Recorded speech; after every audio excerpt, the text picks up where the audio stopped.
Hi friends, welcome back to my channel. I hope you are all doing well. So today we are talking about keratin treatment. Should we go for it? Should we not go for it? हमें करवानी चाहिए, नहीं करवानी चाहिए? So let's get started. So first is why you want this treatment? आपको ये treatment क्यों चाहिए?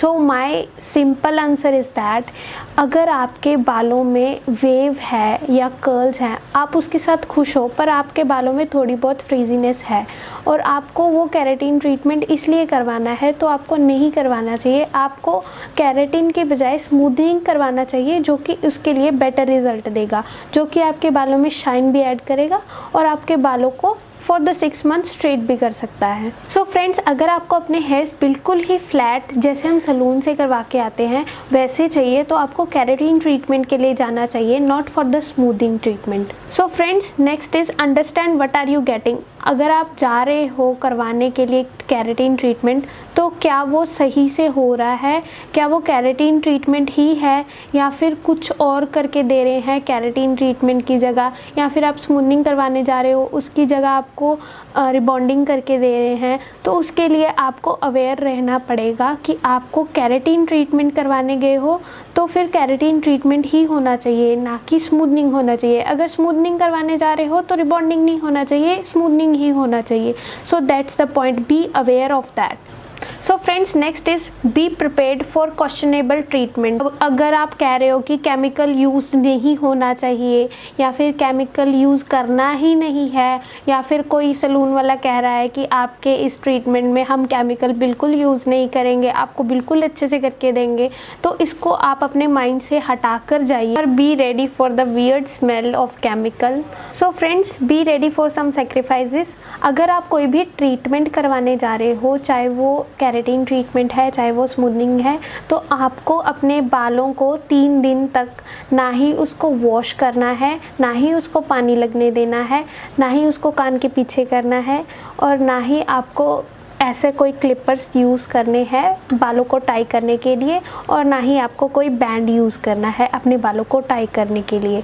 सो उसके लिए आपको बिल्कुल अपने बाल स्ट्रेट रखने पड़ेंगे, सीधे रखने पड़ेंगे, ताकि वो उसमें कोई डेंट ना आ सके। अगर उसमें कोई डेंट आ जाएगा वो आपकी गलती होगी, सलून वाले की कोई गलती नहीं होगी।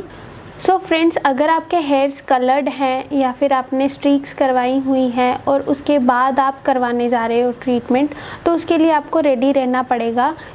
बिकॉज़ अगर हम उस प्रोसेस में जाते हैं तो जब शैम्पू करना होता है तो उसमें आपका कलर फेड हो सकता है, और आपके कलर निकलने के बाद फिर ही वो ट्रीटमेंट अप्लाई हो सकता है, बाकी नहीं हो सकता। तो उसके लिए आपको रेडी रहना पड़ेगा, या फिर आप अपना हेयर कलर बाद में करवा लीजिए। सो फ्रेंड्स, नेक्स्ट है एक्सेप्ट द रिजल्ट्स। जो ट्रेडिशनल केराटिन ट्रीटमेंट होता है उसमें कोई भी कर्ल बिना स्ट्रेट हुए नहीं रह सकता, वो बिल्कुल स्ट्रेट हो जाएगा और आपके बालों को शाइन भी ऐड करेगा। बट समटाइम्स क्या होता है, some of the womens I have seen कि उनके जो बाल होते हैं कभी कभी थोड़ा सा वेव रह जाता है या फिर वो अच्छे से नहीं हो पाती है।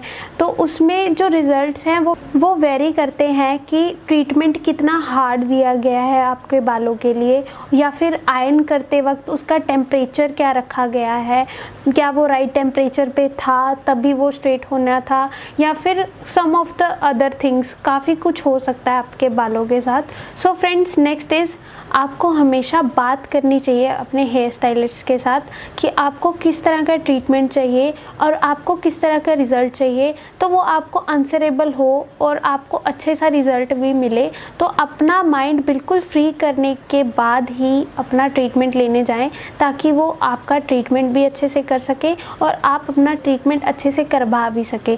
ये आपके लिए काफ़ी हेल्पफुल होगा, अगर चाहे वो आप अपने हेयर स्टाइलिस्ट के पास जा रहे हो, चाहे आप अपने ब्यूटिशियन के पास जा रहे हो, आपको हमेशा क्वेश्चन करना चाहिए। सो फ्रेंड्स, नेक्स्ट है एक advice which is from my side. If you are a pregnant, don't go for this treatments.